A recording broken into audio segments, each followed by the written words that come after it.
She begged at the surgeon's feet, "I'll do anything but help me not to lose my mother." Emily Carter fell to her knees in the cold hallway of St. Vincent Medical Center in Charlotte, her tears wetting the impeccable floor. At 23, she never imagined she would be begging for a miracle in front of a complete stranger. The surgeon stopped abruptly when he felt her hands grab his green scrubs. Dr. James Mitchell had just finished a 12-hour surgery and was not prepared for that desperate scene. His tired eyes met the young woman's, red from crying. "Please, doctor," whispered Emily, still on her knees. "My mother is in there. The doctor said she needs urgent surgery, but it costs $20,000. I don't have that money." James tried to gently pull away, but she held on tighter. Other hospital staff began to stop and observe the unusual scene. He felt embarrassed, but something in that young woman's voice made him hesitate. "Miss, I understand your situation, but I can't simply—" he began, trying to sound professional. "I'll do anything," interrupted Emily, raising her tear-streaked face. "I'll work for free at the hospital for as long as you want. I'll clean, organize, carry supplies. Whatever it takes. Just don't let my mother go." The word "go" echoed through the silent hallways. James swallowed hard, suddenly remembering his own mother. He looked at Emily again, noticing her simple clothes and hair disheveled from rushing. It was evident she had come straight from work to the hospital. "What's your mother's name?" he asked, surprising himself. "Margaret Carter." "Margaret Ann Carter," replied Emily quickly, as if that detail could make a difference. "She's a retired teacher. She worked 30 years at the public school in the East Side neighborhood." The world stopped for James.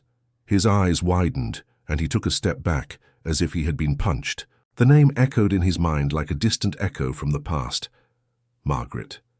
Mrs. Margaret. "Impossible," he murmured, more to himself. Emily noticed the sudden change in the doctor's expression. Something had happened when she mentioned her mother's name. She slowly stood up, not understanding what was going on. "Do you know my mother?" she asked with a hint of hope in her voice. James ran his hand through his dark hair, trying to organize his thoughts. It couldn't be the same person. After so many years in a hospital in Charlotte, it couldn't be her. But the name, the profession, the neighborhood, everything matched his oldest memories. "What kind of accident did she have?" he asked, avoiding answering Emily's question. "A bus hit her car when she was coming back from the market. The driver said he lost his brakes," explained Emily, wiping her tears with the back of her hand. "She's been in the ICU for 3 days. The doctors said she has severe internal injuries and needs a very complicated surgery." James closed his eyes for a moment. When he opened them again, there was a different determination in his gaze.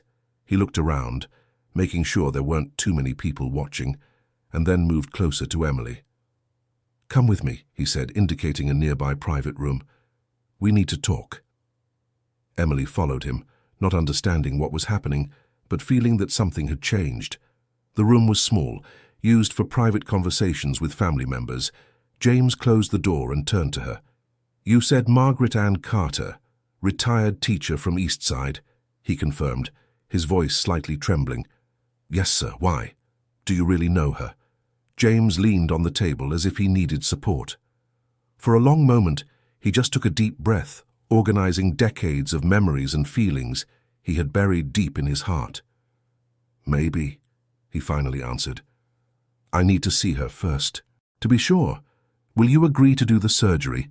asked Emily, barely able to control her anxiety. "First, I'll evaluate her case," he said, trying to maintain a professional tone. "If she is who I think she is, we'll find a way." Emily felt an explosion of joy and threw herself into the doctor's arms, who tensed at the unexpected hug.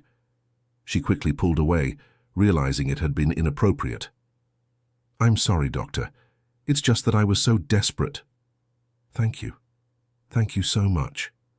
"Don't thank me yet," said James, recomposing his professional posture. "First, I need to see her test results and assess if anything can be done.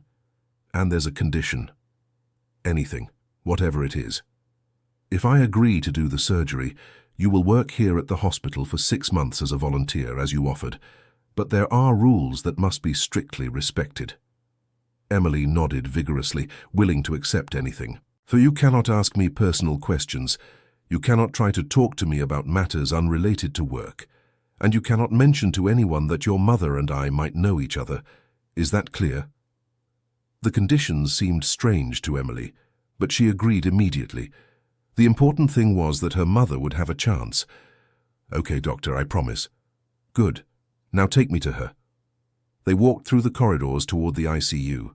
James felt his heart racing with every step. It could just be a coincidence, a person with the same name. But something inside him knew it wasn't. When they reached the ICU door, the doctor in charge of the case came to meet them. It was Dr. Robert, a colleague of James's. James, good to see you here. Do you know the family of the patient in bed 7? Asked Robert, pointing in the direction where Margaret was. I'm evaluating the case, James replied diplomatically. May I take a look at her? Of course, but I should warn you it's a very complicated case. Liver injury, ruptured spleen, some fractured ribs. It will require a very delicate surgery, and even then the chances are 50%. James nodded gravely and walked toward the bed. Emily followed a few steps behind, watching the doctor's every reaction. As they approached the bed, James stopped abruptly. There she was, older, with greying hair, her face marked by time and suffering, but it was undeniably her. Mrs. Margaret, the woman who had changed his life forever when he was just a troubled 10-year-old boy. James slowly approached the bed, as if in a trance. Margaret was unconscious, connected to various machines, breathing with the help of a tube. But even in that state, he could recognize the gentle face that had welcomed him when no one else believed in him. "Mom," whispered Emily beside the bed, taking Margaret's inert hand, "I brought a very good doctor to see you. He's going to take care of you." James watched the scene, feeling a lump in his throat. He remembered how many times he had held Margaret's hand as a child, whenever he got hurt, or when the other children teased him for being an orphan. "Dr. James?" called Emily, noticing he had been standing still for a long time. "Is something wrong?" He shook his head, trying to return to the present. He picked up the chart and began to analyze the test results, forcing his medical mind to work, despite the emotional storm he felt. "The injuries are indeed serious," he murmured, more to himself. "But not impossible." Emily held her breath, waiting for his decision. "I'll do the surgery," James finally announced. "Tomorrow at 6 in the morning. I'll need to gather my team." "Oh my God!" exclaimed Emily, covering her mouth with her hands. "Thank you, Doctor. Thank you so much. You are an angel." James turned abruptly to her with a serious expression. "I'm no angel. I'm just a doctor doing his job. And remember our agreement. 6 months of volunteer work and no personal questions." "Yes, sir, I promise." He stepped away from the bed and called Dr. Robert. "Robert, I'm taking over the patient in bed 7. I'll need room 3 tomorrow at 6 in the morning, and I want my full team." "Are you sure, James? It's a very risky case. If something goes wrong—" "I know the risks," interrupted James, "but it's a case I can handle." Robert nodded, knowing his colleague's impeccable reputation. James was one of the best surgeons at the medical center, known for only taking cases he was certain he could resolve. James turned to Emily one last time before leaving. "Be here at 5 in the morning. I'll explain how the volunteer work will be, and remember, not a word about our conversation to anyone." "Understood, Doctor." After James left, Emily sat beside her mother and held her hand again. Something very strange had happened when she mentioned Margaret's name. The doctor had completely changed, as if he knew her mother from somewhere. "Mom, I don't know what's happening, but this doctor is going to save you," she whispered. "He seems to know you from somewhere. Maybe he's a former student of yours, I don't know. But everything will be okay." Meanwhile, James walked through the hospital corridors with quick steps, trying to process what had just happened. After 25 years, he had found the most important person from his childhood, the woman who had saved him from a dark future. He entered his office and closed the door, leaning his back against it. His hands trembled slightly. For a moment, he was once again the frightened boy who arrived at the public school in the East Side neighborhood, orphaned, angry, rejected by every foster family. Margaret had been the only person to see something good in him. When all the teachers gave up, When his classmates avoided him, when he himself believed he was good for nothing, she insisted on believing in his potential. James went to the cabinet where he kept some personal items and took out a dusty box. Inside, carefully preserved, were some old drawings, a class photo from school, and a letter yellowed with time. He unfolded the letter carefully. It was a recommendation Margaret had written for him when he got the scholarship to the private school. Every word on that paper was etched in his memory. James is a special boy with extraordinary potential. I know he will be a successful man and will make a difference in the lives of many people. He just needs an opportunity to show what he is capable of. Tears blurred James's vision. Margaret had been right.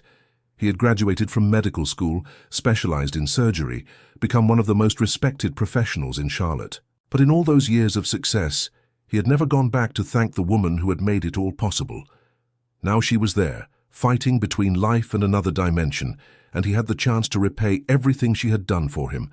But he was also afraid of failing, afraid of losing the only person who had believed in him when he didn't even believe in himself. James picked up the phone and called his assistant. "Linda, cancel all my appointments for tomorrow. I'm performing a very important surgery." "Of course, doctor. Anything specific I need to prepare?" "I want my best team. Dr. David on anesthesia, Dr. Sarah as assistant, Nurse Jennifer on instrumentation, and prepare room 3 with all available emergency equipment." "Understood. Can I ask what kind of surgery?" James hesitated for a moment. "It's a personal case, Linda. Very personal." After hanging up, James sat in his armchair for a long time, looking at the letter of recommendation. He had built a brilliant career, had money, prestige, recognition from his colleagues. But at that moment, he felt once again like the insecure boy who needed the approval of Mrs. Margaret. Dear listener, if you're enjoying the story, please take a moment to leave a like and especially subscribe to the channel. It really helps those of us who are just starting out. Now continuing. The next morning, Emily arrived at the hospital at 5 on the dot. She had slept little, torn between hope and fear of what was to come.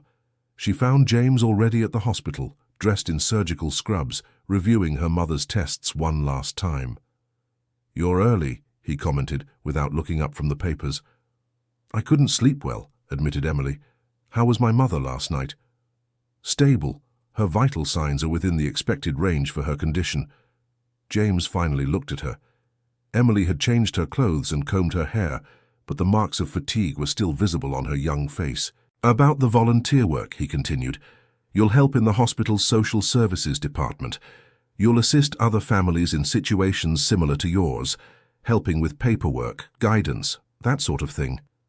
"Thank you, Doctor. I'll do my best." "I expect you will. And remember the rules we established yesterday. Don't worry, I won't bother you with personal questions." James nodded and turned his attention back to the tests. But Emily noticed something different in his demeanor that morning. He seemed more tense, almost nervous. For an experienced surgeon, that was strange. "Doctor, can I ask a question about my mother's surgery?" "Go ahead." "You seem worried today. Is it because the case is very difficult?" James paused, reading the tests, and looked at her again. "Every major surgery is worrisome, but I'm confident it will go well." He lied. In truth, he was terrified, not by the medical complexity of the case. He knew he could handle that, but by the emotional weight involved. How to maintain the necessary professional detachment when the patient was the most important person in his formation as a human being. "How many hours should the surgery last?" asked Emily. "Between 4 and 6 hours, depending on what we find inside. You can wait in the 5th floor waiting room. I'll send updates every 2 hours. "Thank you, Doctor. One more question?" James sighed, showing some impatience. "What is it?" "Why did you agree to do the surgery? I mean, other doctors said it was too risky and expensive. What made you change your mind?" The question caught James off guard. For a moment, he hesitated, as if about to reveal something important, but then he regained his composure. "Because I believe I can help her, it's as simple as that." Emily nodded, but was left with the feeling there was much more behind that decision. At 6 in the morning sharp, Margaret was taken to the operating room. Emily accompanied her to the door, holding her hand and whispering words of encouragement, even though she knew she couldn't hear her. "Everything will be okay, Mom. This doctor is very good. I'm sure you'll be fine." James watched the scene from a distance, deeply moved by the relationship between mother and daughter.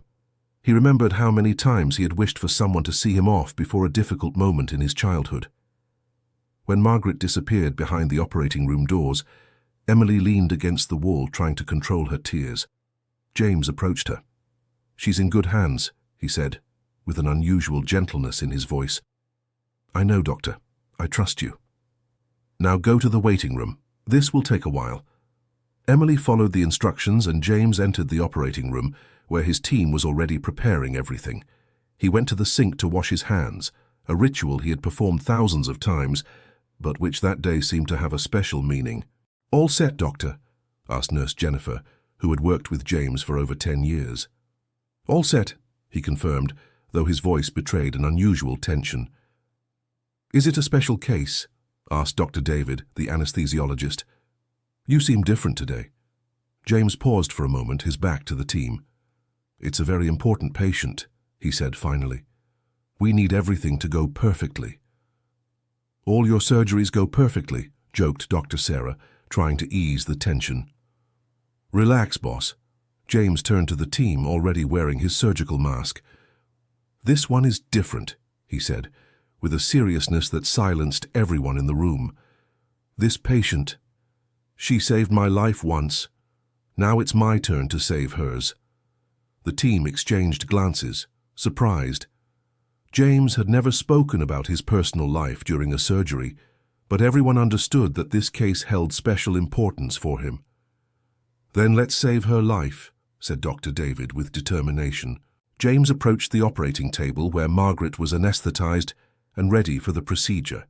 For a moment, he simply looked at her, trying to reconcile the image of the young, vibrant teacher from his memories with the older, fragile woman before him. "Thank you for believing in me, Mrs. Margaret," he whispered, too low for the others to hear. "Now let me return the favor." The surgery began with James making the first incision with perfectly steady hands.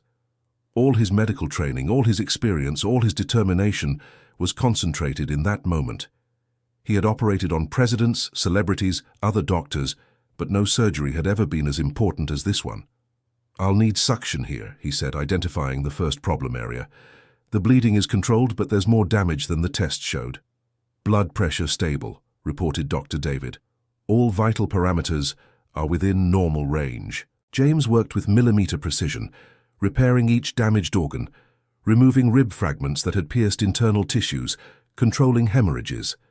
His hands moved with the confidence of someone who had dedicated his entire life to saving people. "How's the liver?" asked Dr. Sarah. "Damaged but repairable," replied James, focused. "The bigger problem is the spleen. I'll have to remove it completely." The surgery proceeded for hours, with James narrating each procedure for the team. There were moments of tension, when Margaret's blood pressure dropped dangerously, but James remained calm and managed to stabilize her. "How long has it been?" he asked. 4 hours and 20 minutes, replied Jennifer. "We're almost finished. I just need to close some internal sutures and we'll wrap up." All this time, Emily waited in the waiting room, pacing back and forth, unable to sit for more than a few minutes. Other families were also waiting for news of their loved ones, but no one seemed as anxious as she was. At 10:30 in the morning, a nurse came with the first update. "The surgery is going well," she informed. "The doctor said he managed to repair most of the damage and that the vital signs are stable." Emily breathed a sigh of relief, but knew it wasn't over yet. At noon, another update arrived. The surgery was almost complete and had been a success. Emily cried with relief and mentally thanked the doctor who had agreed to help her. Finally, at 12:40, James left the operating room, removing his mask and cap. Emily ran toward him, eager for news. "Doctor, how is she?" James looked at her with a tired but relieved expression. "The surgery was a success," he announced. "We managed to repair all the damage. She'll need a few days in the ICU to recover, but the worst is over." Emily threw herself into his arms again, crying with joy. This time James did not pull away immediately. For a few seconds he allowed her to show her gratitude. "Thank you, Doctor. Thank you for saving my mother," she sobbed. "I was just doing my job," replied James, but his voice was thick with emotion. "When will she wake up?" "Within the next 24 hours. Her body needs to recover from the trauma of the surgery, but all signs indicate she'll be fine." Emily stepped back, wiping her tears. "Doctor, I don't know how to thank you. You saved her life. You saved my life too." James watched her for a moment, seeing in her the same sincere gratitude he had felt toward Margaret so many years ago. "The volunteer work still stands," he said. "Tomorrow you start in the Social Services Department." "Of course, Doctor. I'll honor our agreement. Now I'm going to get some rest. I'll be back this afternoon to see how she's progressing." James walked away, leaving Emily alone with her happiness. But as he was almost at the elevator, he turned one last time. "Emily." "Yes, Doctor." "Your mother is a very special person. Take good care of her when she recovers." "I will take care of her, yes, sir. I promise." James nodded and entered the elevator. When the doors closed, he leaned against the wall, feeling the emotional weight of everything that had just happened. He had saved Margaret's life, but he knew he now had to face his own emotions and memories. Emily spent the rest of the day at the hospital, constantly checking on her mother's condition. Margaret remained unconscious, but her vital signs were growing stronger. The ICU doctors praised James's work, saying the surgery had been perfect. In the late afternoon, James returned as promised. He found Emily sitting beside her mother, holding her hand and talking softly to her, even though she knew she couldn't hear. "How is she?" he asked. "Better, I think. Her breathing seems more natural." James checked the monitors and quickly examined the patient. "Her recovery is going better than expected," he commented. "She's a strong woman." "She always has been," Emily agreed. "My mother has been through many hardships in life, but she never gave up on anything." James moved closer to the bed, observing Margaret closely. Even unconscious and connected to machines, he could see the same serenity she always had when she was a teacher. "She must have been a great teacher," he remarked, trying to get more information without seeming too interested. "She was the best," Emily replied with pride. "She always said that every student was special, that each one had unique potential. Even the most difficult ones, she never gave up on them."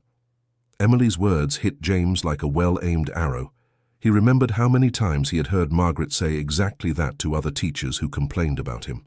"Did she ever talk about a particular student?" he asked, trying to sound casual. "Many, but there was one." Emily hesitated. "There was one she always remembered very fondly. An orphan boy who was very rebellious, but she knew he had something special." James felt his heart race. "Did she tell that story often?" "Whenever I was discouraged about something, she would tell me about that boy. She said he was very smart, but no one believed in him. He had been through several foster families and arrived at school angry at the world." James swallowed hard, remembering how he had arrived at that school. He truly had been rebellious, distrustful of everyone, ready to fight anyone who looked at him the wrong way. "And what happened to that boy?" "My mother said she worked a lot with him, that she got a lot of reprimands from the administration for insisting. But in the end he got a scholarship to a private school and left." "Was she sad when he left?" "No," answered Emily, smiling slightly. "She was proud. She always said she knew he would go far. She was just sad because she never heard from him again." James had to step away from the bed for a moment, pretending to check something on the chart to hide the emotion he was feeling. "Does she know what happened to him after?" "No. She was always curious, but never managed to find out. She said she would like to know if he had a good life, if he managed to achieve his dreams." "What was his name?" asked James, trying to keep his voice steady. "I don't remember well. I think it was James something." The doctor almost dropped the chart. Emily had confirmed his suspicions unequivocally. He was the boy from the story Margaret told her daughter. "Doctor, are you all right?" asked Emily, noticing he had turned pale. "Yes, I am. Just a little tired from surgery," he lied. "I need to go now, but I'll be back tomorrow to check on her." Thank you, doctor, for everything. James left the ICU with hurried steps, trying to process everything he had discovered. Margaret not only remembered him, she used him as an example of hope for her own daughter. All these years, she had believed he had made a good life for himself. When he reached the elevator, James was overcome by a mix of gratitude, guilt, and a deep longing he had buried long ago. Margaret had been more than a teacher to him. She had been the mother figure he never had. The next day, Emily began her volunteer work in the social services department. She discovered she had a natural talent for dealing with families in difficult situations, managing to calm them and guide them through bureaucratic procedures. "You have a knack for this," commented Jennifer Wilson, the social worker in charge of the department. "Have you ever thought about studying social work?" "Actually, I always wanted to study, but I never had the opportunity," admitted Emily. "I had to work from a very young age to help my mother." "Well, now that your mother is going to recover, maybe it's time to think about yourself too." During the first days, Emily strictly adhered to the agreement with James. She worked from 8 to 5, helping other families, and avoided any personal contact with him. When they crossed paths in the hallways, she would only greet him respectfully. James, in turn, visited Margaret twice a day, always checking her progress. She hadn't fully awakened yet, but showed increasingly clear signs of improvement. On the 5th day after the surgery, what James had both hoped for and feared happened. Margaret finally opened her eyes. Emily was by the bedside when it happened. She was holding her mother's hand and talking softly when she felt a light pressure from her fingers. "Mum," called Emily, leaning over the bed. "Mum, can you hear me?" Margaret blinked slowly, trying to focus her gaze.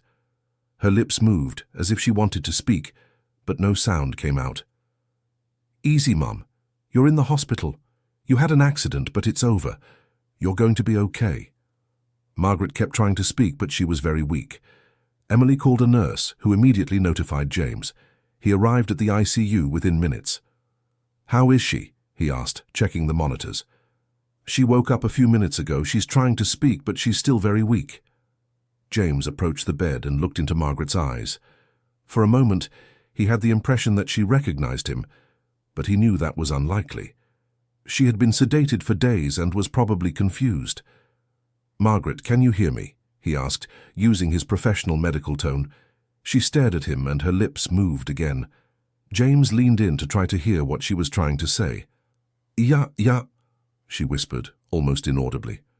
"She's trying to say my name," said Emily. "My name is Emily, Mom." But Margaret kept looking at James as if trying to identify him. He pulled back slightly, afraid she might actually recognize him. "I'll give her a little more time to recover," said James. "It's normal to be confused after major surgery and so many days under sedation." In the following hours, Margaret gradually improved. She managed to drink a few sips of water and spoke a few words to Emily. But James noticed she always watched him with special attention when he entered the room. At the end of the day, when James made his final visit, Margaret was more lucid.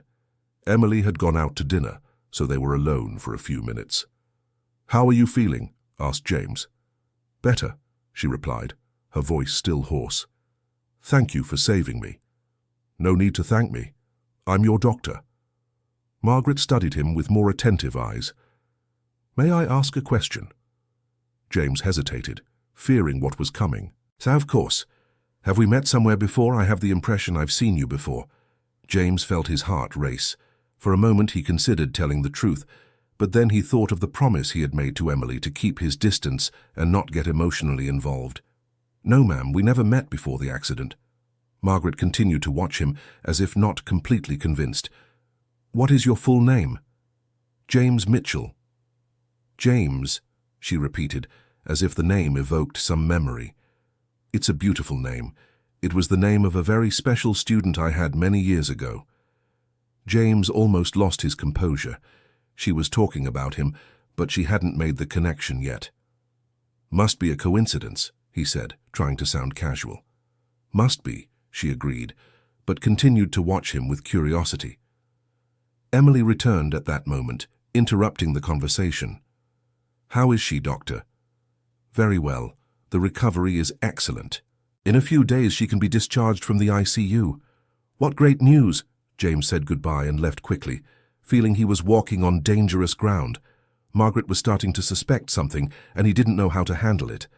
Dear listener, if you're enjoying the story, please take a moment to like and especially subscribe to the channel. It helps us a lot as we're just starting out. Now continuing. In the following days, the situation became even more complicated. Margaret recovered quickly and became more perceptive each day. She began asking subtle questions about James to Emily and other hospital staff. "Is this Dr. James really from here in Charlotte?" she asked a nurse. "I don't know, Mrs. Margaret. Why the curiosity?" "It's just that he reminds me of someone. I can't get it out of my head." Emily also began to notice something strange in James's behavior. He avoided long conversations with Margaret and always seemed tense when he was in her room. One afternoon, while James was reviewing the latest test results, Margaret surprised him with a direct question. "Doctor, where did you go to school as a child?" James stopped writing on the chart and looked at her. "Why do you ask?" "Curiosity. You have the accent of someone who grew up here in Charlotte." "I studied at several schools," he answered vaguely. "Any public schools?" The question was like a direct hit. James knew that Margaret was starting to suspect something. "Not that I recall," he lied. Margaret observed him for a long moment as if trying to solve a puzzle. "How strange. You remind me so much of a boy I knew many years ago. He was very smart, but also very rebellious." James felt he was losing control of the situation. "It must be your impression. You're still recovering from the surgery." "Perhaps," she said, but her tone indicated she wasn't convinced. That night, James had trouble sleeping. He knew it was only a matter of time until Margaret discovered the truth. Part of him wanted to tell her everything, but another part was afraid of her reaction and the emotional consequences.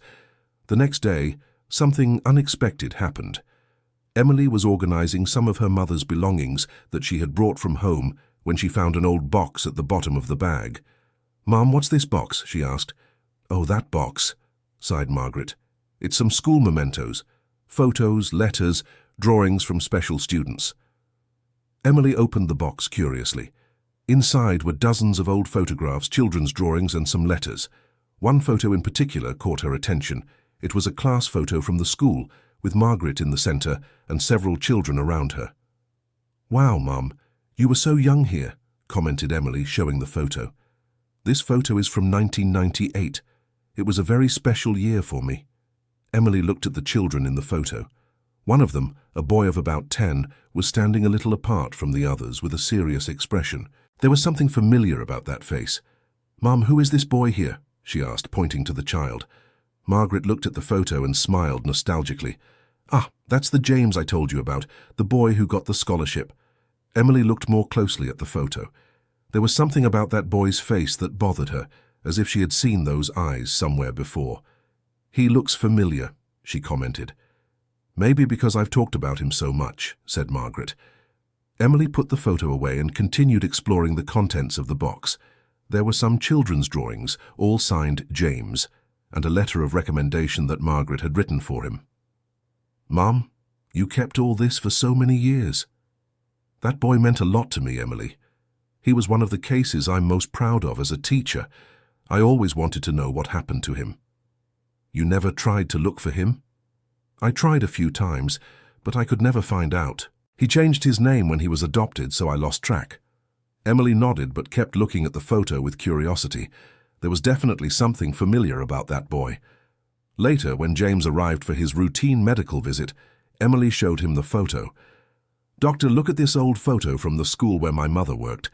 Isn't it interesting how children change over the years?" James looked at the photo, and his face instantly paled. It was the same photo he kept in his office. He saw himself there at 10 years old next to Margaret and the other students. It's really interesting," he stammered, trying to control his emotion. Margaret watched James's reaction carefully. The sudden paleness, the nervousness, the way he looked at the photo, everything began to fall into place in her mind. "Doctor, are you okay?" asked Emily, noticing he had become upset. "Yes, I am. I just remembered something I need to do," he said, quickly handing back the photo. "Excuse me." James left the room abruptly, leaving Emily confused. Margaret, in turn, remained silent for a long moment, processing everything she had just observed. "Emily," she finally called. "Yes, Mom." "Bring that photo here again."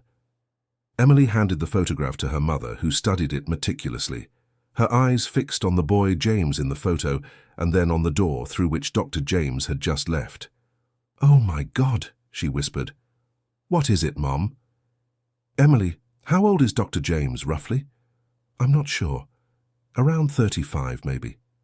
Margaret did quick mental calculations. If the boy in the photo was 10 in 1998, today he would be exactly 35. The name, the age, the reaction to the photo. It couldn't be a coincidence.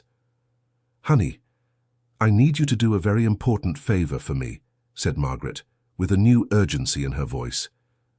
"Of course, Mom. What is it?" "Discreetly find out where Dr. James was born and where he went to school as a child. But don't tell him I asked." "Why, Mom? What's going on?" "Just do this for me, please. It's very important." Emily agreed, though she didn't understand the reason for her mother's sudden curiosity about James's personal life. During the following days, Emily made some discreet inquiries.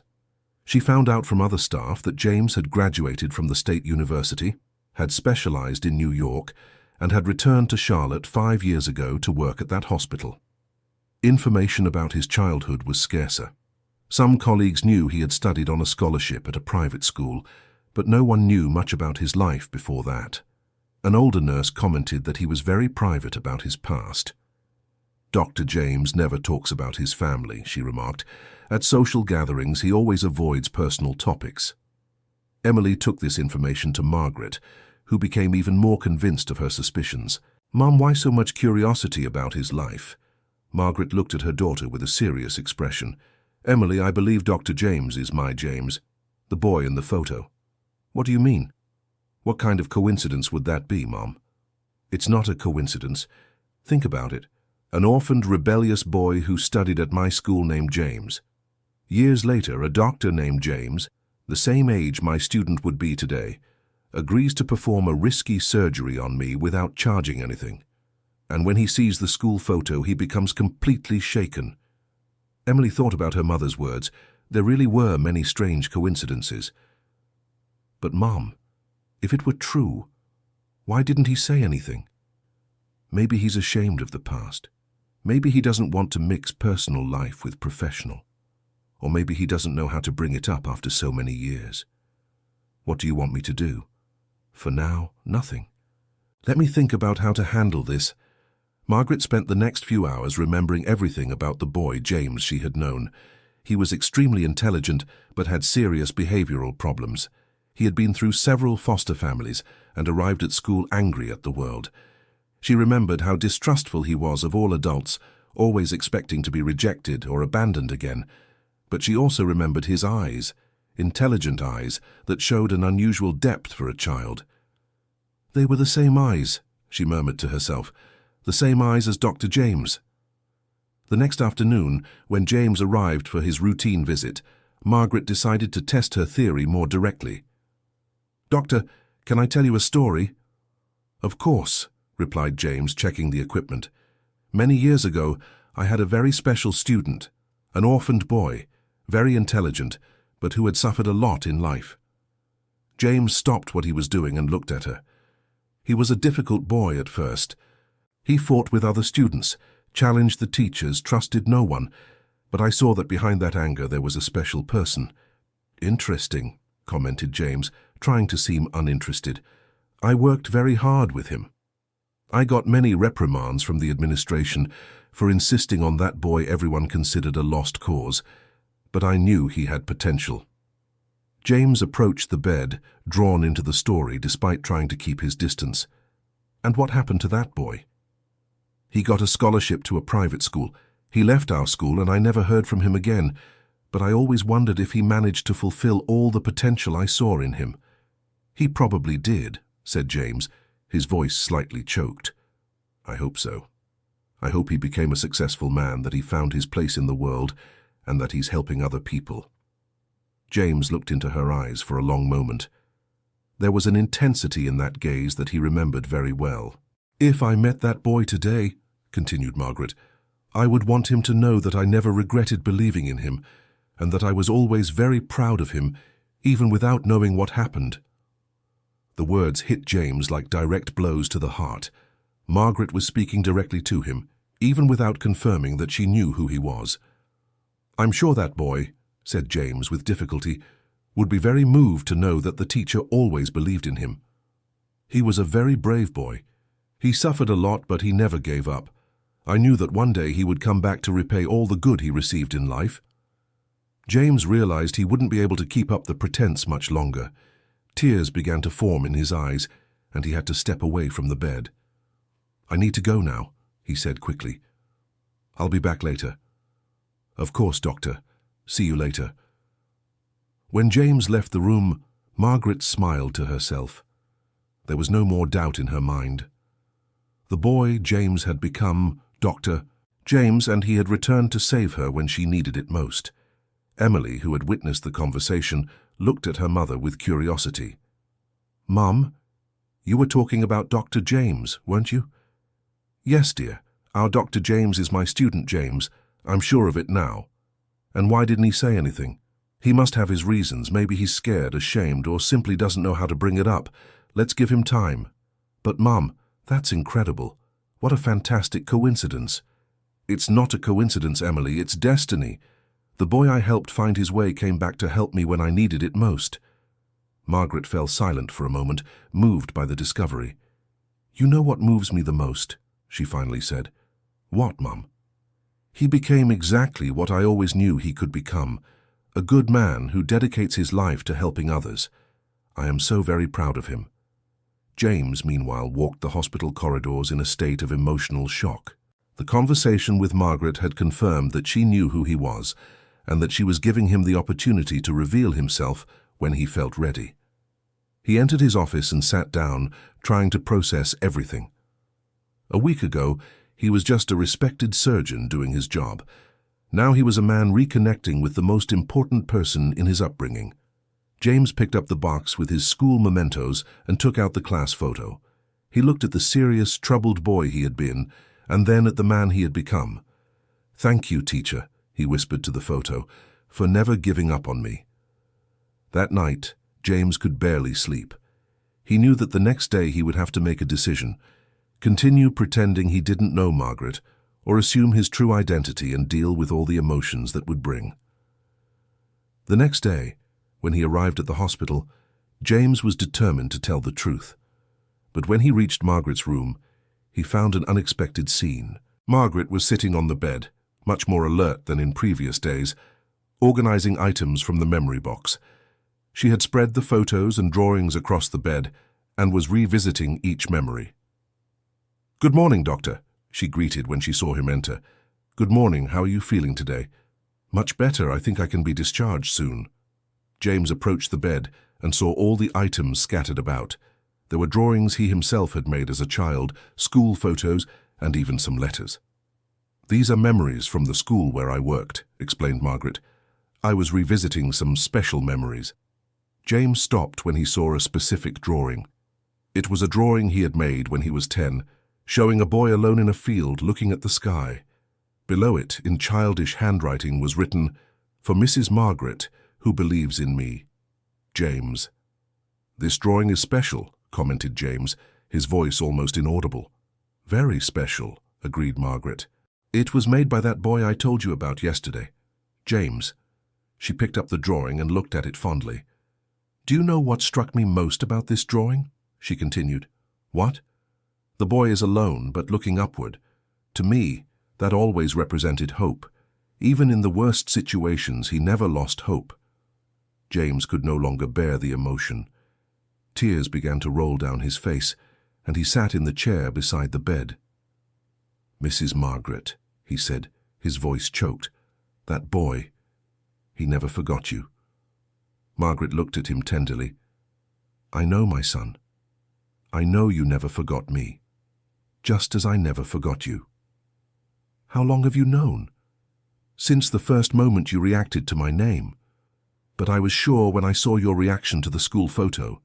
James wept openly, releasing decades of pent-up emotions. "I wish I had come back sooner, Mrs. Margaret. I wanted to look for you, to thank you for everything you did for me. But I was afraid. Afraid of what, my son? Afraid that you would think me ungrateful, afraid that you regretted believing in me, afraid I hadn't become the man you hoped I would be." Margaret reached out and touched James's face, wiping away his tears. "James, look at the man you've become. You save lives every day. You dedicated yourself to helping others, exactly as I always dreamed you would. But I abandoned you. I never went back to the school. I never sent any news. You didn't abandon me. You flew. And I always knew that one day you would come back one way or another." Emily, who had arrived at that moment, stood still in the doorway, watching the emotional scene. She finally understood all the mystery that had surrounded the relationship between her mother and the doctor.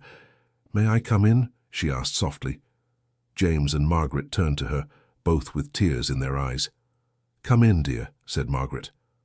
"I want you to officially meet James, my lost boy who became the man who saved my life." Emily approached, also moved. James, this is incredible. What a fantastic story." James stood up and looked at the two women before him, the teacher who had shaped his character and her daughter, who had brought Margaret back into his life. "Emily, I owe you a great deal as well," he said. "If you hadn't insisted so much that first day, I would never have discovered who your mother was." "I think it was meant to happen," replied Emily. "Fate wanted you two to find each other again." James sat down again and took Margaret's hand. "Mrs. Margaret, I need you to know that everything I've achieved in life is because of the foundation you gave me. Every time I wanted to give up, I remembered your words, your faith in me. And I need you to know that I never regretted believing in you.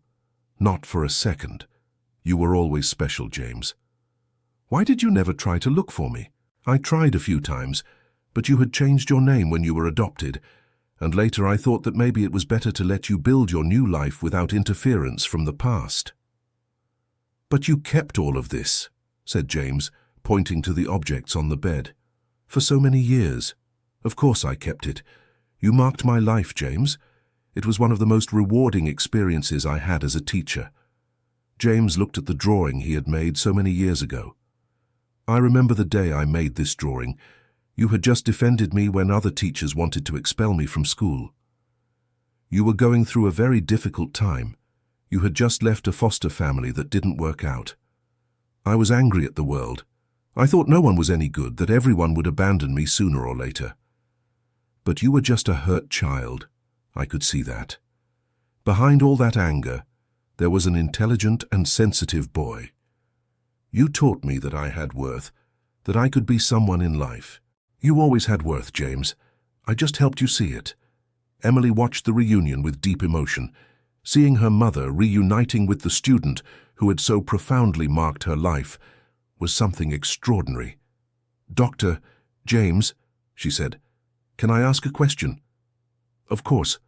When you found out that my mother was Mrs. Margaret, why didn't you tell her immediately?"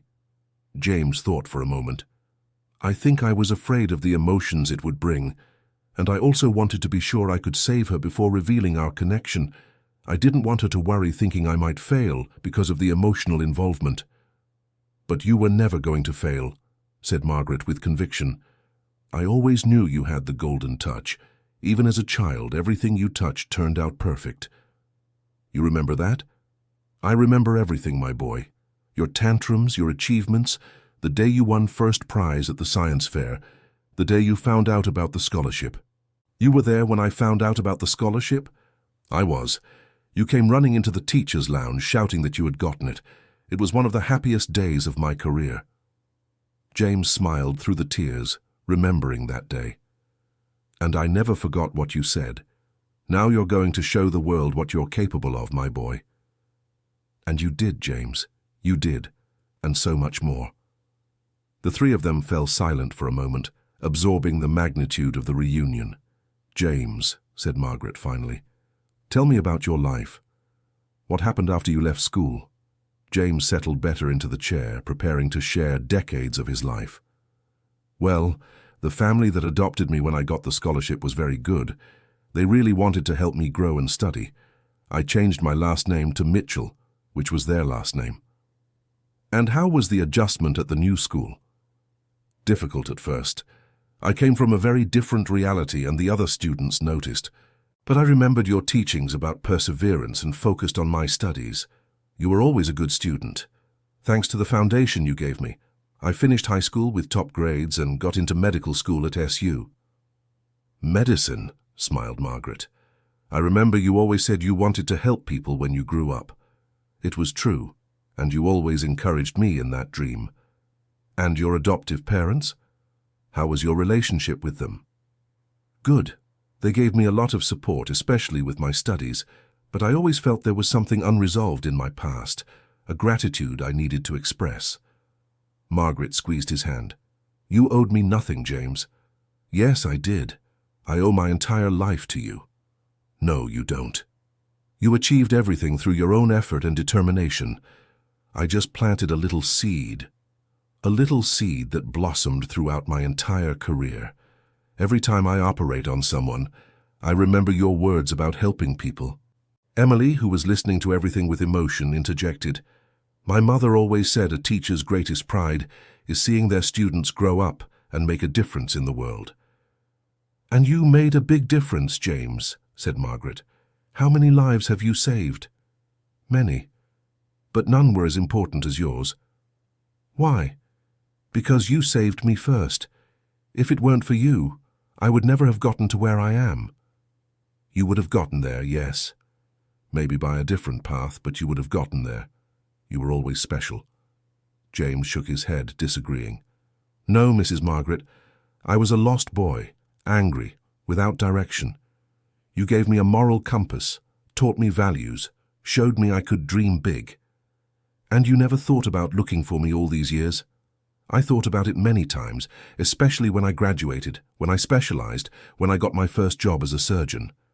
But I always made up an excuse. What kind of excuse? Fear of rejection. Fear that you wouldn't remember me. Fear of being just another student among hundreds who passed through your hands.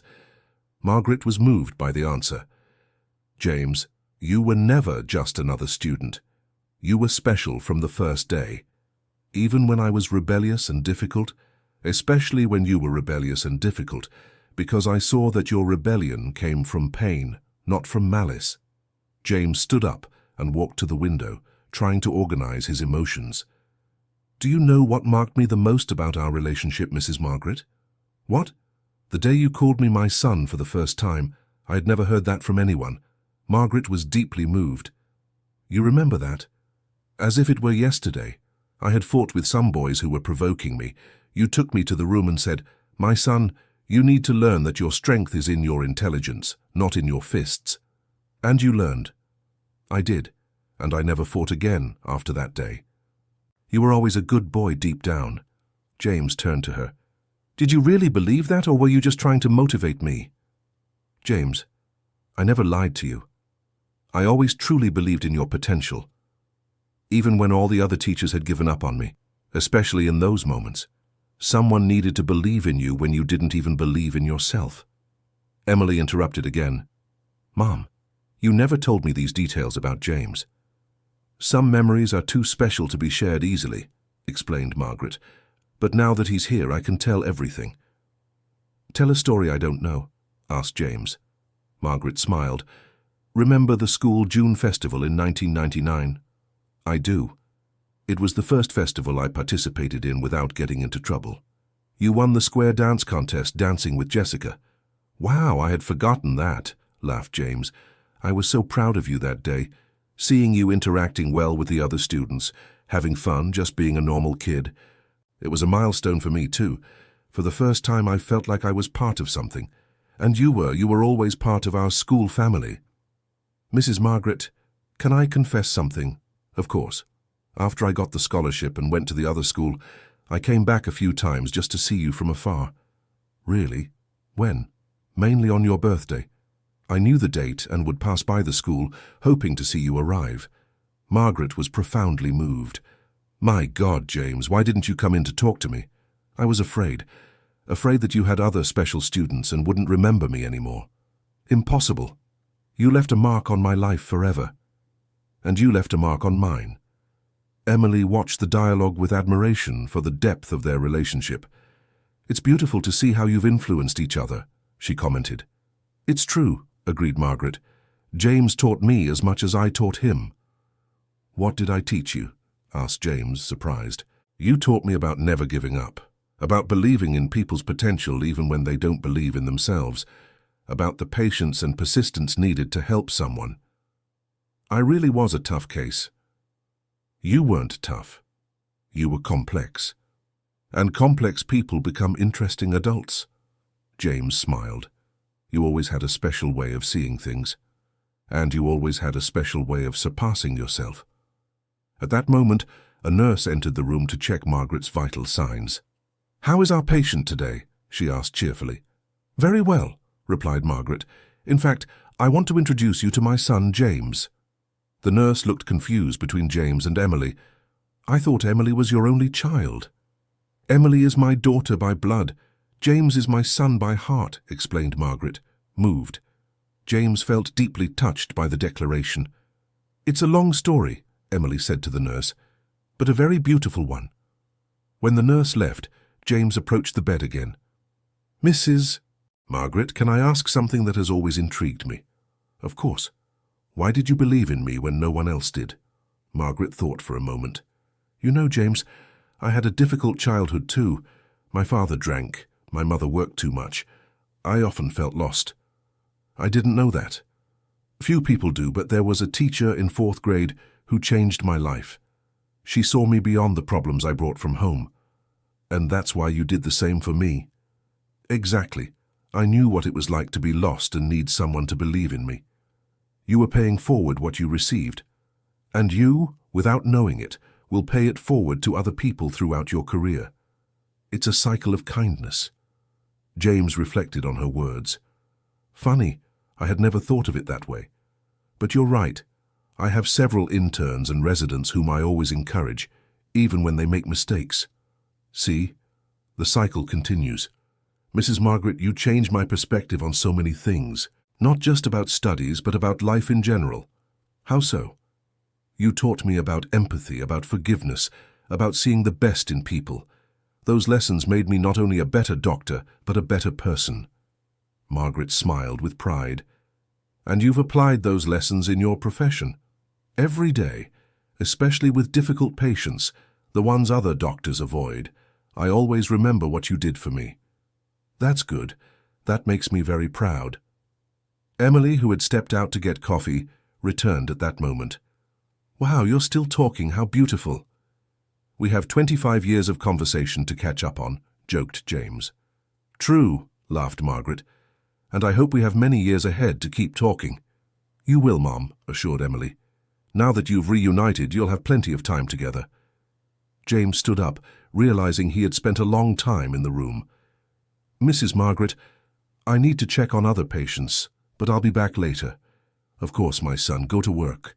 Save other lives." "My son," repeated James, smiling. "It's so good to hear that again. You always were and always will be my son, James. Now officially, too." When James left, Emily approached her mother. "Mum, that was the most beautiful thing I've ever seen in my life." "It really was beautiful, daughter. My heart is full of joy." "You look 10 years younger after that conversation." "I feel 10 years younger. It's amazing how reuniting with James has given me new energy." "He seems very emotional too. I'm sure he carried this emotional baggage for years. Now he can finally leave it behind." "And now? How do things stand?" "Now we have a bigger family," smiled Margaret. "And a lot of story to tell and retell. Dear listener, if you're enjoying the story, please take a moment to like and especially subscribe to the channel. It helps us a lot as we're just starting out, now continuing. In the following days, the hospital dynamic changed completely for James.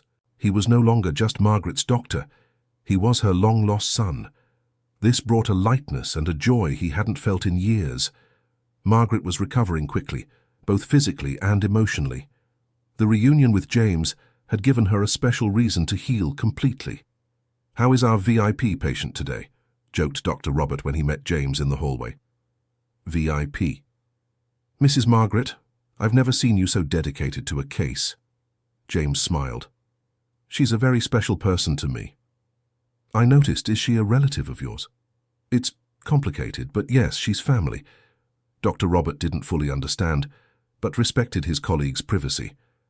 That afternoon, when James arrived at the room, he found Margaret teaching Emily how to crochet. "Look at this domestic scene," he commented, smiling. "You know how to crochet?" asked Margaret. "You taught me some basics in school, remember?" "That's right.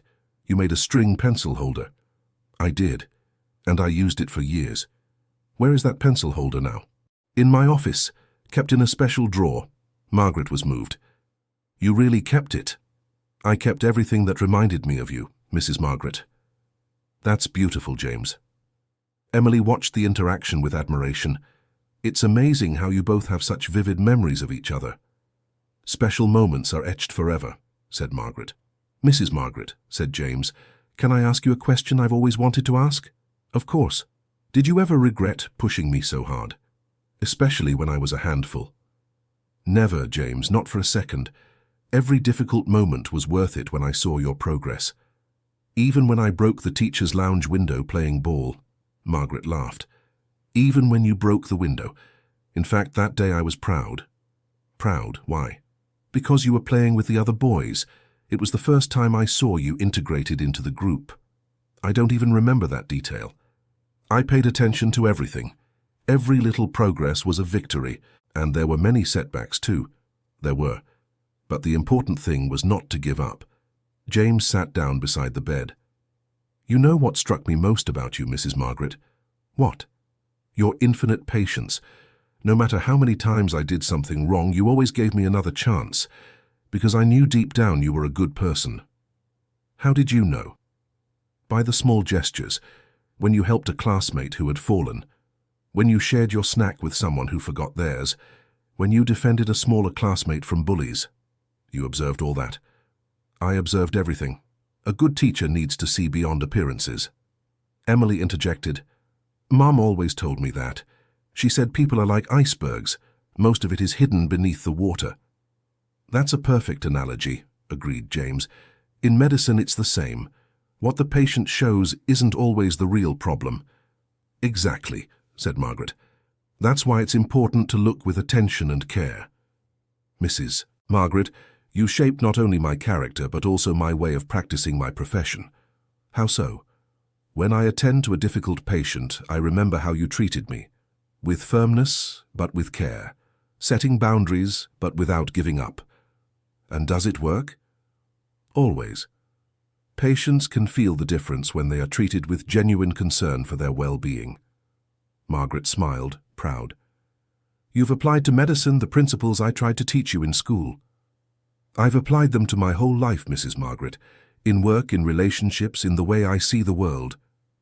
At that moment, the hospital's social worker, Jennifer, entered the room. "Excuse me, may I interrupt?" "Of course," said James. "I came to talk about Emily's work. She has been standing out a lot in the department. She has a natural talent for dealing with families in crisis." "That's wonderful," smiled Margaret. "Actually, I wanted to propose something. We need someone to coordinate a new support program for families of patients in vulnerable situations. Emily would be perfect for the position." "Would it be a paid position?" asked Emily. "Yes, a good salary with full benefits." James and Margaret exchanged a look, happy about the opportunity. "What do you think, dear?" asked Margaret. "I would love to. This work has given me so much joy." "Then it's decided," said Jennifer. "I'll prepare the paperwork." When Jennifer left, James commented, "See how things fall into place? Your coming to the hospital saved your mother and even resulted in a professional opportunity for you." "It's true," agreed Emily. "Sometimes fate works in mysterious ways." "It's not a mystery," said Margaret.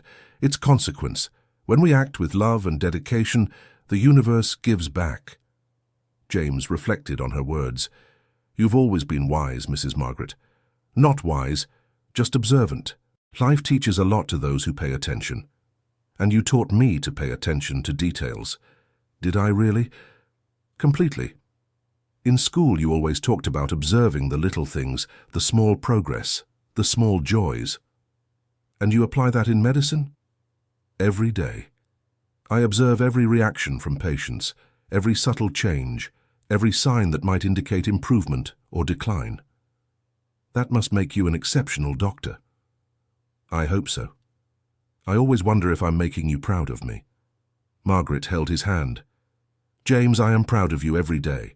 Ever since I found out you became a doctor, my heart has been filled with joy. You knew I had become a doctor. I did. James was surprised. How? A few years ago, a former colleague showed me a newspaper article about a young surgeon who was standing out.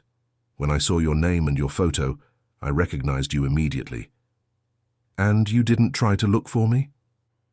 I thought about it a lot, but I decided to respect your new life. I thought if you wanted to look for me, you would.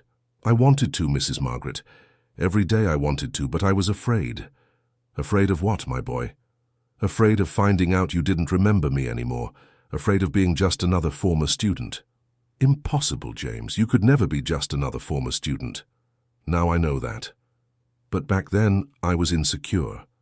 Emily intervened. It's natural to have that kind of insecurity. My mother always talked about her special James, but you couldn't have known that.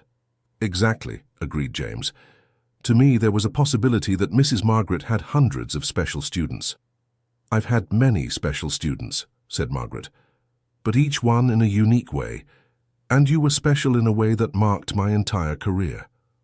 Why? Because you taught me that there are no lost causes, that it's always worth believing in a person's potential. And did that influence your way of teaching afterwards? Completely. After our experience, I never gave up on any student again, no matter how difficult. So I influenced you too.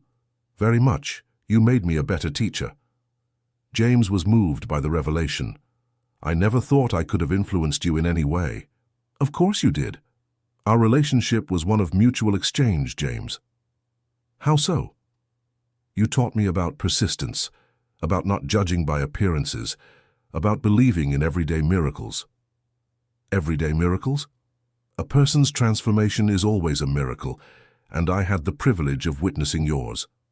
James stood up and walked to the window, watching the activity at the medical center. You know what's ironic, Mrs. Margaret? What? I've worked at this medical center for 5 years. All this time you've lived here in Charlotte, and I never knew. I knew when you came to work here. James turned around, surprised. What do you mean? I read in the newspaper when you were hired. I even thought about coming to the medical center to see you, but I thought it would be intrusive. Mrs. Margaret, you could have looked for me at any time. I would have been happy to see you again. I wasn't sure about that. I thought maybe you'd prefer to keep the past in the past. Never. The past with you was always something precious to me. Now I know. But at the time, I preferred to be cautious. Emily commented, It's funny how you both were afraid to look for each other when you both wanted to reunite. That's true, James laughed. We lost years of companionship because of misunderstandings. But perhaps it was necessary, Margaret pondered. Maybe you needed to establish yourself professionally before reconnecting with the past. Could be. Now I can look back with pride at what I've built. And I can look at you with pride at the man you've become. James returned to the bedside. Mrs. Margaret, can I ask a favor? Anything. When you're discharged, I'd like you to come see my office.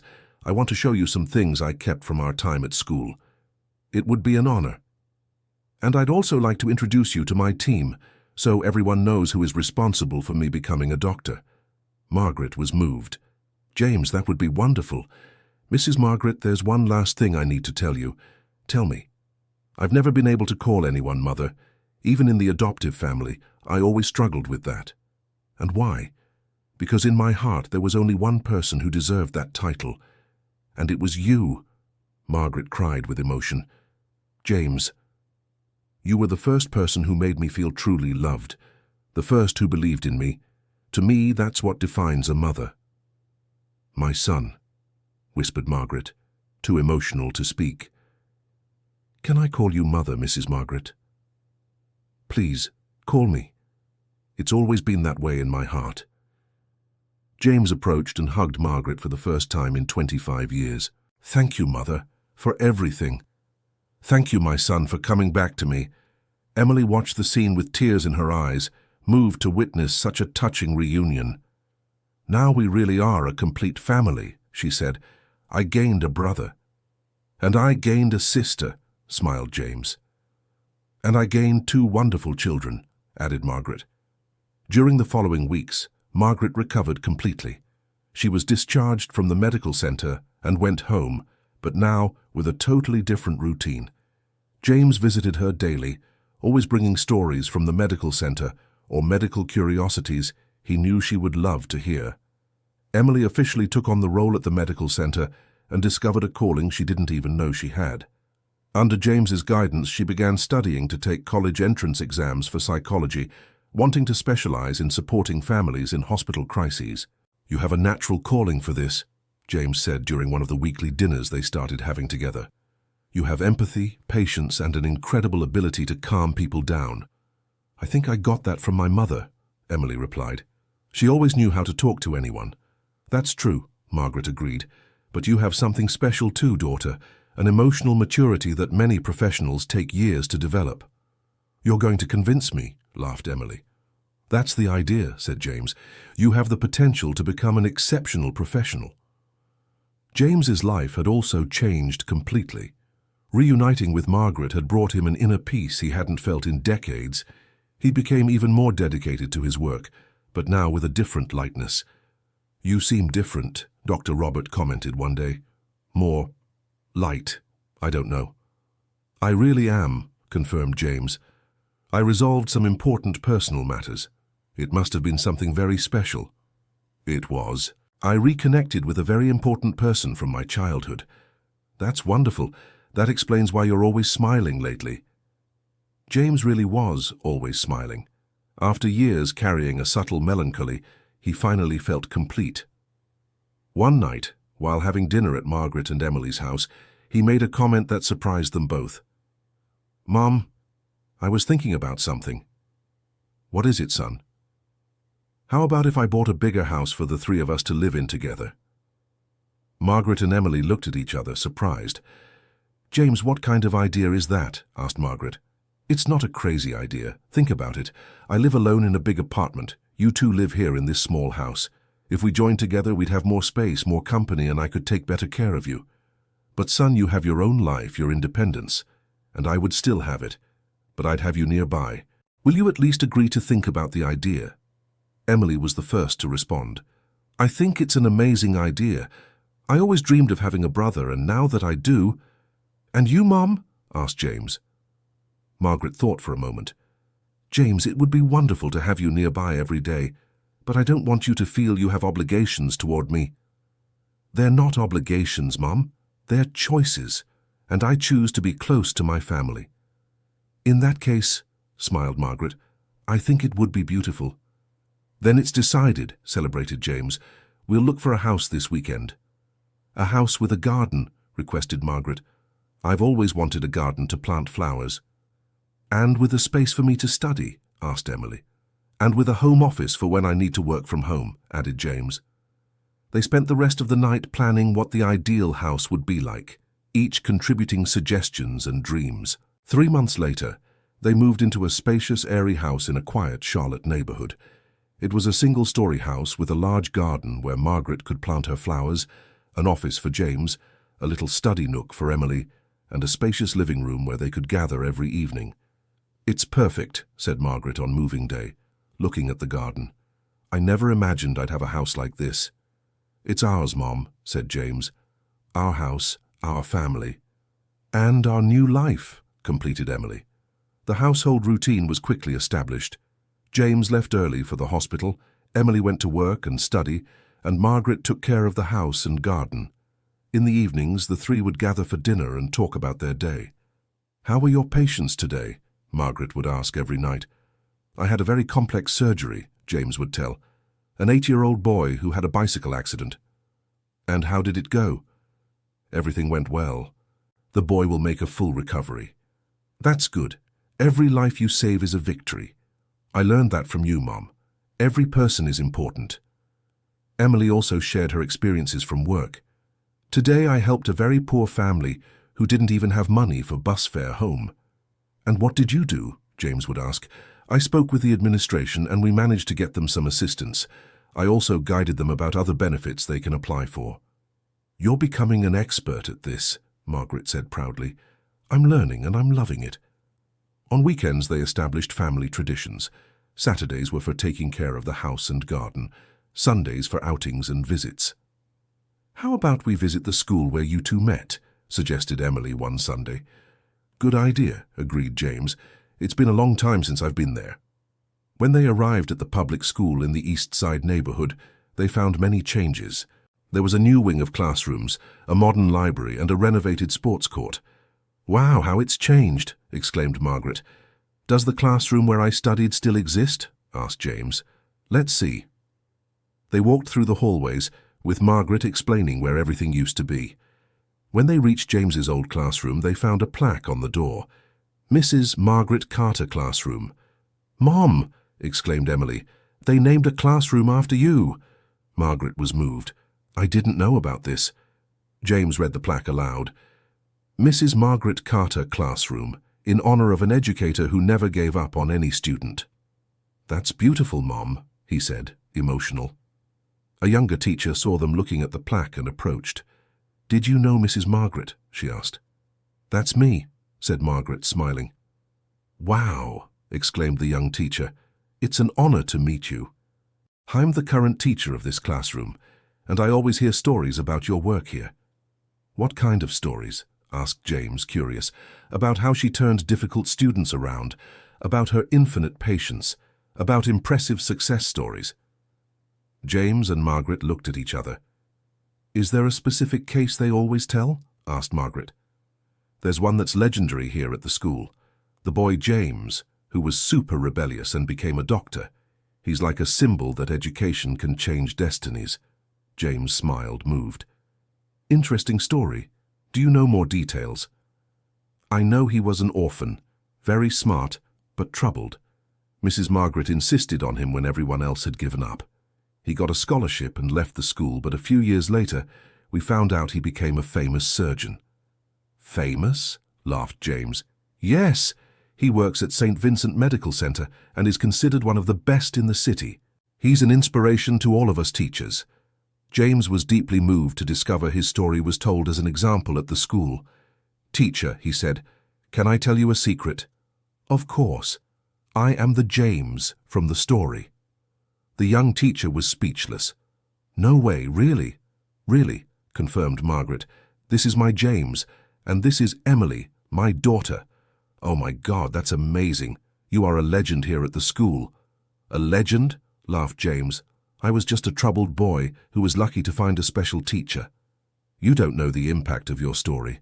It's told to new teachers, to difficult students, to parents who have lost hope. You are proof that education transforms lives." James looked at Margaret with admiration. "Mum, did you know our story was told here?" "I had no idea. How moving." "Teacher," James said to the young woman, "would you like me to come talk to some students someday?" "That would be amazing. The kids would be fascinated to meet the James from the legend in person." "Then it's settled. I'll organize my schedule and we'll come back here." When they left the school, the three of them were emotional. "James, how beautiful to see how your story inspires other people," said Margaret. "Our story, Mom. Our story inspires people." "That's true. It's the story of a teacher who believed and a student who rose to the occasion." "And now it's the story of a family that was reunited," added Emily. 2 weeks later, James returned to the school for a talk with the 5th grade students. Margaret and Emily accompanied him.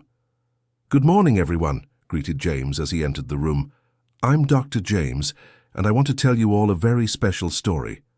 The children looked at him with curiosity and admiration. "This story happened in this very school, in this very classroom, 25 years ago. There was a 10-year-old boy here, very rebellious, who didn't believe in anything or anyone." "Why was he rebellious?" asked a girl. "Because he had suffered a lot. He had lost his parents, had been through several homes, and thought nobody really liked him." "That's sad," commented a boy. "It was sad indeed. And this boy caused a lot of problems at school. He fought, didn't do his homework, was rude to the teachers. And what happened to him? Several children asked at once. James pointed to Margaret, who was sitting at the back of the room. What happened is that he found a very special teacher, a teacher who didn't give up on him, even when he didn't deserve so much patience. The children looked at Margaret with interest. This teacher believed in him when he didn't even believe in himself. She taught him that he had value, that he could dream big, that he could become anything he wanted. And did the boy change? Asked a child. He changed. Little by little, with a lot of affection and patience from the teacher, he began to discover he was capable of amazing things. What did he become when he grew up? James smiled. He became a doctor. And do you know who that boy is? The children shook their heads. It's me. I was that rebellious boy, and that special teacher is Mrs. Margaret, who is right there at the back of the room. The children were amazed. Some started to clap. And do you know the moral of the story? James continued. What? They asked in chorus. The moral is that you all have incredible potential inside you. It doesn't matter if sometimes you do wrong things or if sometimes you feel lost. What's important is to never stop dreaming and to always believe you can be anything you want to be. And what if nobody believes in us? Asked a shy boy. There will always be someone who believes. It could be a teacher, like in my case. It could be a relative, a friend, or even yourselves. What's important is not to give up. James spent another hour talking with the children, answering questions about medicine, about his childhood, about overcoming challenges. Margaret watched him with infinite pride. As they were leaving the school, one of the children ran after them. Dr. James, Dr. James, hi, what is it? Can you come back here again? Yes, I can. Why? Because I'm kind of rebellious sometimes too, and now I know I can get better. James crouched down to be at the boy's eye level. What's your name? Tyler. Tyler, do you know the secret to stop being rebellious? No. It's finding something you love to do. In my case, it was helping people. That's why I became a doctor. Do you know what you like to do? I like to draw. Then draw a lot. Who knows, maybe you'll become a great artist. You think so? I'm sure of it. But you have to study too, okay? An artist needs to be smart. I will study, sir. Great. And if you study hard, I'll come back here to see your drawings. Deal? Deal! The boy ran off, excited. Margaret approached James. You just planted a seed, my son. I learned from the best teacher there is. And the cycle continues, said Emily. Now you're inspiring other children just like my mom inspired you. James hugged them both. This is the greatest victory of my life, not just having become a doctor, but being able to give back the inspiration I received. And you know what's most beautiful, said Margaret. What? It's that you did it naturally, without needing to think or try hard. It shows you truly absorbed the values I tried to pass on to you. More than absorbed, Mom. He multiplied them, observed Emily. That evening at home, the three of them talked about the day at school. James, how did you feel speaking to the children? Asked Margaret. It was incredible. Seeing their interest, the way they absorbed every word. It reminded me of how I felt when you used to talk with me. They were fascinated by you, because the story is truly fascinating, a story of real transformation. And now you can be for those children what I was for you, said Margaret. It's a big responsibility. But you are prepared for it. You have knowledge, experience, and most importantly, you have heart. James reflected on his mother's words. You know what I was thinking. What? About creating a project, coming back regularly to this school and others, talking to children about overcoming challenges, about dreams, about not giving up. That would be wonderful, exclaimed Emily. And I could help, offered Margaret. I have experience with education and I know the reality of these children. And I could handle the administrative part, added Emily. Organize the visits, make contact with the schools. Then it's decided, said James. We'll create the SEED project. Seed? Asked Margaret. Because we're going to plant seeds of hope and transformation, like you planted in me. I like the name, smiled Margaret. Seed project? And what would the objective be? Asked Emily. To talk to children in difficult situations, show them they can overcome any obstacle, inspire them to dream big, explained James. And not just in schools, added Margaret. We can go to orphanages, support homes, underprivileged communities. Perfect. We'll take hope where it's needed most. They spent the rest of the evening planning details of the project. James would use his personal and professional experience, Margaret would contribute her educational wisdom, and Emily would organize everything with her administrative efficiency. 1 month later, the SEED project was officially launched. The first visit was to an orphanage on the outskirts of Charlotte. "Hello, children," greeted James as he entered the orphanage room. "I'm James, and I want to tell you that I also once lived in a place like this." The children were immediately interested. It was rare for someone to truly understand their reality. "Do you know the difference between a person who gets sad about living in an orphanage and a person who gets strong?" asked James. "No," several children replied. "The person who gets strong understands that the orphanage isn't the end of the story. It's just the beginning. This is where you'll discover your inner strength." A girl of about 9 raised her hand. "But mister, how are we going to be someone important if we don't have a mom or dad to help?" James was moved by the question, remembering when he had the same doubt. "You know what I discovered? That sometimes the family we choose is stronger than the family we're born into. I chose this lady here," he pointed to Margaret, "as my mother. And she made me feel more loved than any blood family ever could." "How so, mister?" "She taught me that I had value, that I could dream, that I could be anything I wanted. And you know what I became?" "What?" "A doctor, and now I save lives every day." "Wow!" exclaimed several children. "And you know why I came here today?" "Why?" "To say that each one of you can also become whatever you want.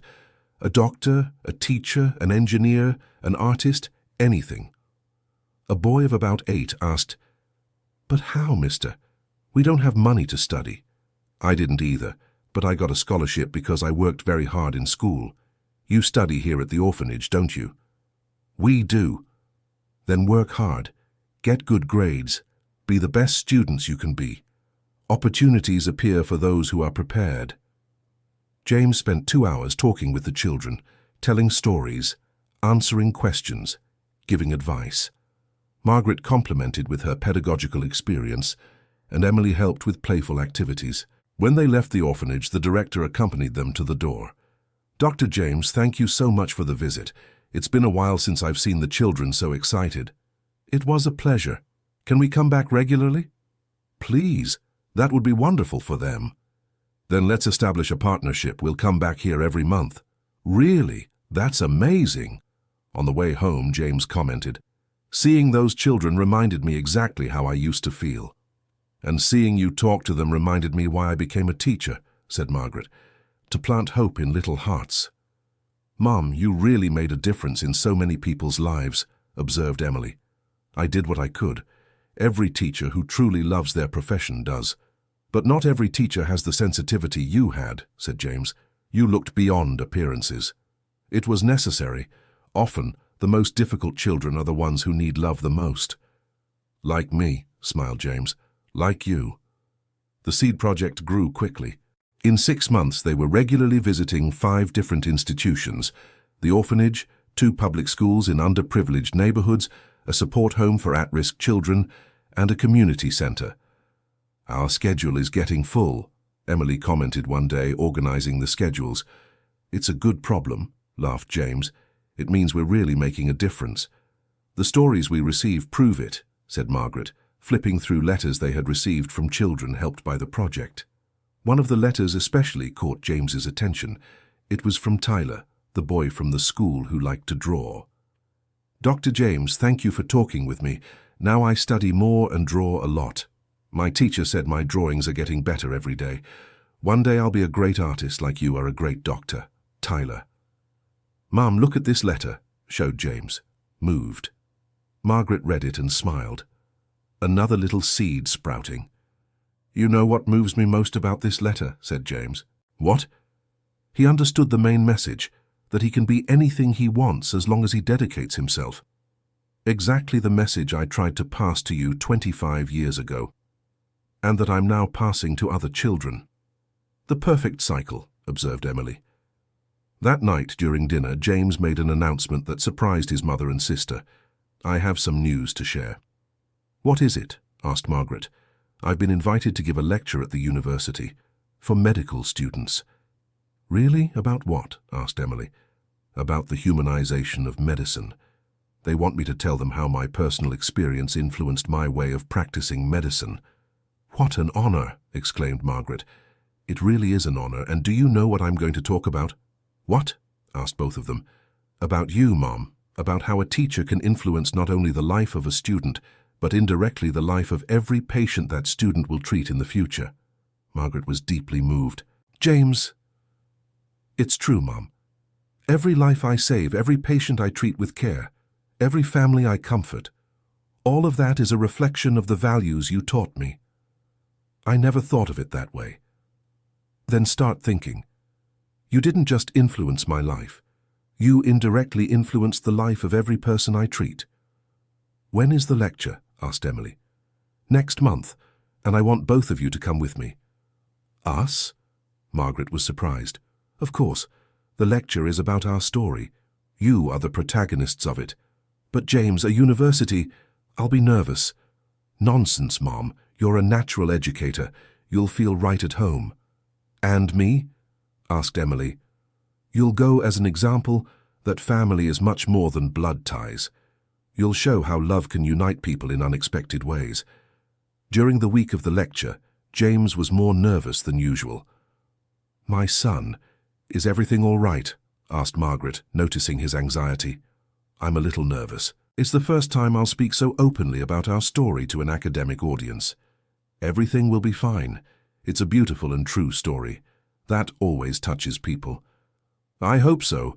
I want future doctors to understand that medical technique without humanity is useless. And they will understand. You are living proof of that. On the day of the lecture, the university auditorium was packed. Medical students, professors, and even some practicing doctors came to hear James. Good afternoon, James began at the microphone. I am Dr. James Mitchell, a surgeon at St. Vincent Medical Center, and I want to start by telling you that 25 years ago, I was an orphaned, rebellious boy that no one believed would amount to anything. The auditorium fell completely silent, captured by the unexpected introduction. Today, I'm going to tell you how a teacher transformed not only my life, but indirectly the lives of hundreds of patients I treat today. James told the whole story. His difficult childhood, the meeting with Margaret, the gradual transformation, winning the scholarship, his medical training, and finally the reunion at the hospital. This lady here, he said, pointing to Margaret in the front row, is Mrs. Margaret, the person responsible for me being here today as a doctor. The auditorium applauded Margaret, who was moved by the show of affection. But why am I telling this story to future doctors? Continued James. Because I want you to understand that being a doctor goes far beyond knowing anatomy, pharmacology, or surgical techniques. He paused, observing the attentive students. Being a doctor is understanding that every patient has a story. It's treating not just the disease, but the person who is suffering. It's knowing that sometimes a word of hope heals more than any medicine. A student raised his hand. Dr. James, how does your personal experience influence your medical practice? In several ways. First, it gave me empathy. I know what it feels like to feel unprotected, without hope.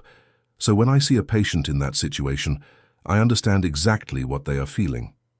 And in practical terms, I always dedicate extra time to talk with patients, not just about the illness, but about their fears, their expectations, their worries. Often that conversation is as important as the medical procedure. A student asked, "And with the patients' families?" James looked at Emily and smiled. That's a special part. This young woman here is Emily, my sister. When her mother needed surgery, Emily was so desperate she knelt in the hospital hallway begging for help. The auditorium was silent, absorbing the drama of the situation. In that moment, I saw in Emily the same desperation I had felt so many times in childhood. That made me understand that the patient's family suffers as much as the patient themselves. And how did that change your approach? Now I always include the family in the process.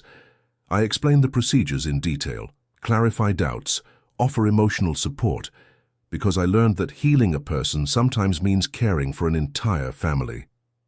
Another student asked, Dr. James, what advice would you give to someone starting out in medicine? James thought for a moment. Never lose your humanity. You will learn incredible techniques. You will master advanced technologies. You will become experts in your fields. But none of that is worth anything if you lose the ability to genuinely connect with people. How do you maintain that humanity in an environment that is sometimes so technical? Always remember that behind every medical chart there's a story. Behind every symptom there's a person with dreams, fears, family, hopes. Treat every patient as you would want someone you love to be treated. A university professor asked a question. Dr. James, what was it like to meet your teacher again after so many years? James looked at Margaret with emotion. It was like completing a circle. All these years I carried a gratitude I didn't know how to express. When I met Mrs. Margaret again, I was not only able to thank her, but most importantly, I was able to show her that she hadn't wasted her time on me. And how does it feel knowing you indirectly influence so many lives? They asked Margaret. Margaret stood up timidly. It's an honor to know that work done with love can have such beautiful consequences. But I want you all to know that every teacher, every healthcare professional, every person who works with people, has this power to transform lives. The auditorium applauded enthusiastically. Mrs. Margaret, asked a student, what was the secret to not giving up on James when he was difficult? The secret was seeing the potential beyond the problems. Every difficult child has a story of pain behind them. If you can heal the pain, the child flourishes naturally. And does this apply to medicine too? Asked another student. Of course, James replied. Many difficult patients are that way because of fear, pain, insecurity. If you treat the emotional cause, the medical treatment becomes much easier. The lecture lasted almost 2 hours with deep questions and emotional answers. When it ended, several students approached to talk more personally. Dr. James, said a student, your story inspired me so much. I also come from a humble family and sometimes feel insecure. And you should indeed feel secure, James replied. Your humble origin is not a flaw, it's an advantage. You will better understand the patients who need care the most. How so? Those who have been through hardships develop natural empathy. That is a gift in medicine. Another student commented, I had never thought of medicine as a way to give back to society. That's exactly it, said James. Every life you save is a way to thank all the opportunities you have received. When they finally left the university, James was exhausted but fulfilled. How did you feel? He asked Margaret and Emily. It was incredible, Emily replied. Seeing those students so interested in our story. And you, Mum? I was proud. Proud of you. Proud of our story. Proud of the impact we made. We really did make one, Mum. Together. During the following weeks, James received several emails from students who had attended the lecture. Many shared how the story had touched their lives and changed their perspective on medicine. One email in particular moved him deeply. Dr. James, I'm Daniel, a third-year student. I attended your lecture and wanted to thank you. I am also an orphan and often feel out of place among my classmates.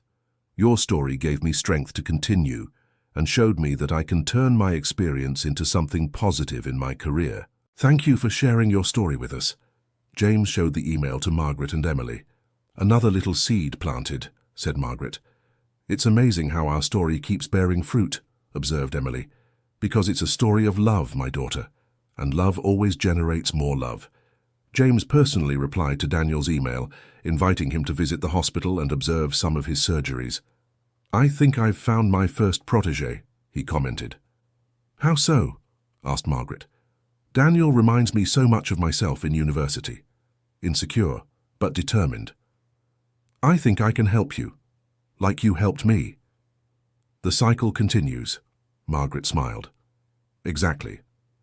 2 months later, Daniel started an informal internship with James. He observed surgeries, attended medical meetings, and received guidance on career and life. "Dr. James, can I ask a personal question?" Daniel asked one day. "Of course. How did you manage to overcome the insecurity of being an orphan in such an elitist field like medicine?" James paused, reviewing the medical charts, and looked at the young man. "You know, Daniel, the insecurity never completely goes away, but I learned to turn it into fuel to push myself harder." "How so?" "Every time I felt down, I thought, I'm going to show the world that a humble origin doesn't determine destiny. I'm going to be better than anyone who had everything in life." And did it work? It worked, but the most important thing was understanding that I had something many colleagues didn't have: genuine empathy for those who suffer.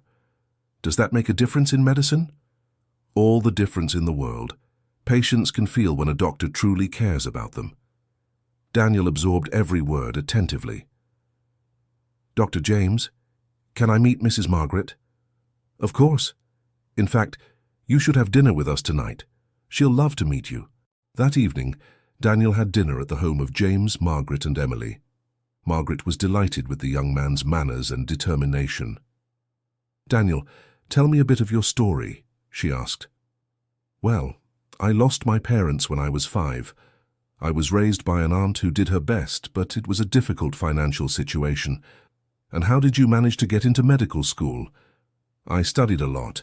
I spent hours at the public library, borrowed books, took free prep courses. When I passed the entrance exam, it was a miracle." Margaret smiled. "It wasn't a miracle. It was your merit. Determination always bears fruit.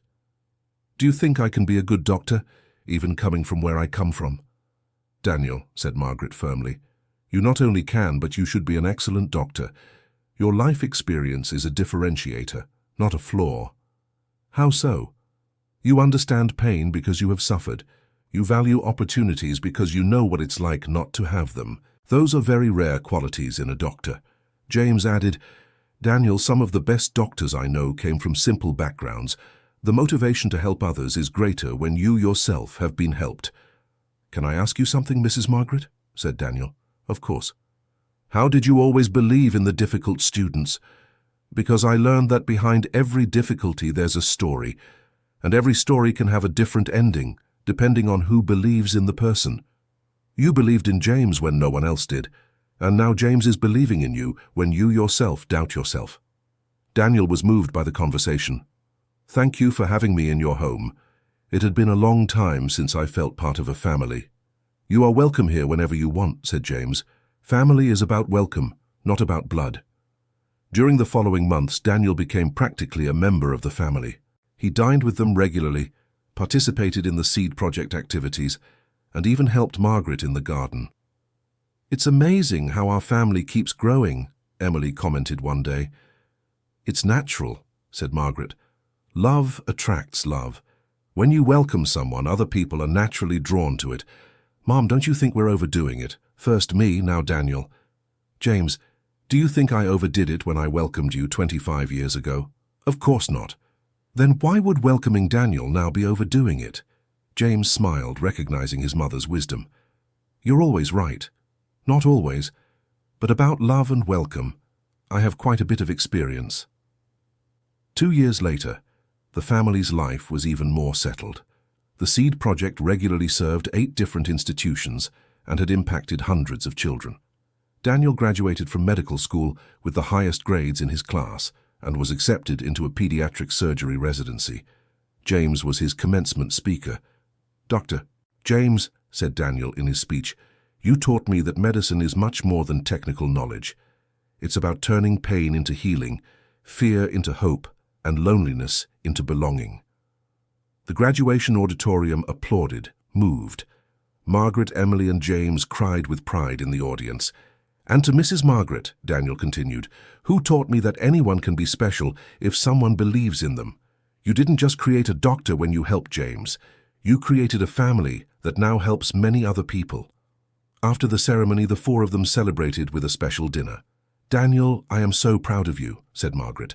"I'm sure you will be an excellent doctor." "Thank you, Mrs. Margaret, for everything. You changed my life too." "I didn't change anything. I just believed in what you already had inside you." It's the same thing you said to James 25 years ago, observed Emily. Because it's true, smiled Margaret. My role has always been to believe. The work of transformation belongs to each person. James raised his glass of water. I'd like to make a toast. To what? Asked the others. To the family we've built. To the teacher who never stopped believing. To the people who allow themselves to be transformed by love. And to the next people we will still welcome, added Emily. Next people? Asked Daniel. Of course, said James. Our family is always open to those who need a place to belong. How do you know who needs it? It's easy, replied Margaret. It's always the ones who seem the most lost. They toasted and continued talking about the future, about plans, about dreams. James, said Margaret at one point, can I ask you a question? Of course, Mom. Are you happy? James thought for a moment. Completely happy.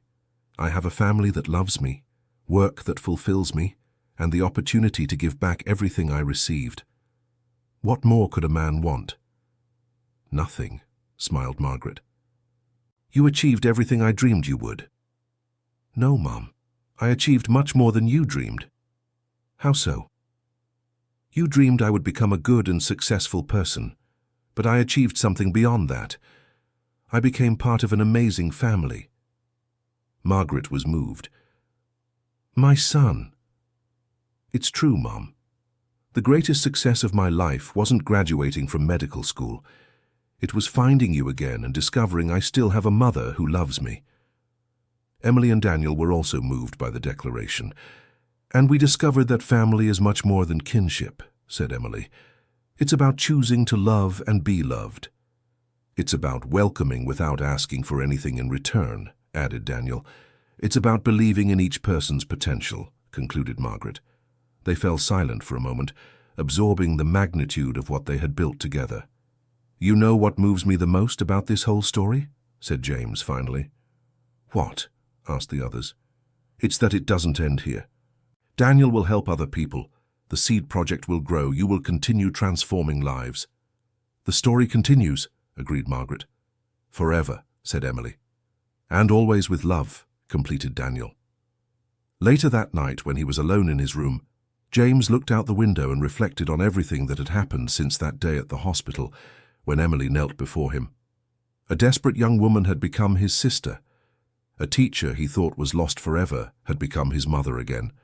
An insecure student had become his protégé and now his professional colleague. But more than that, he had discovered that his story wasn't just about his own overcoming. It was about an endless cycle of love, where every person helped became someone capable of helping others.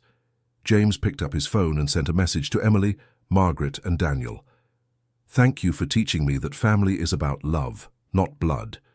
Thank you for showing me that our story is bigger than any one of us individually. I love you. Almost immediately the replies came. Margaret. Thank you for coming home, my son. I love you infinitely. Emily. Thank you for saving our mother and giving us a complete family. I love you, brother. Daniel. Thank you for showing me it's possible to be loved without deserving it. You changed my life. I love you. James smiled and put away his phone. Tomorrow would be another day of work at the hospital, more surgeries, more lives to save. But now he knew that every life he saved would be a way to honor the love he had received from Margaret, and the cycle would continue. Forever. End of story. Now tell us what you thought of this emotional story of reunion and family. Where are you listening from? If something especially touched your heart, share it with us in the comments with sincere words. Do you believe Margaret made the right decision by never giving up on James? We love reading your opinion. Thank you so much for your company on this emotional journey. Don't forget to leave your like and, most importantly, subscribe to the channel so you don't miss other touching stories like this one.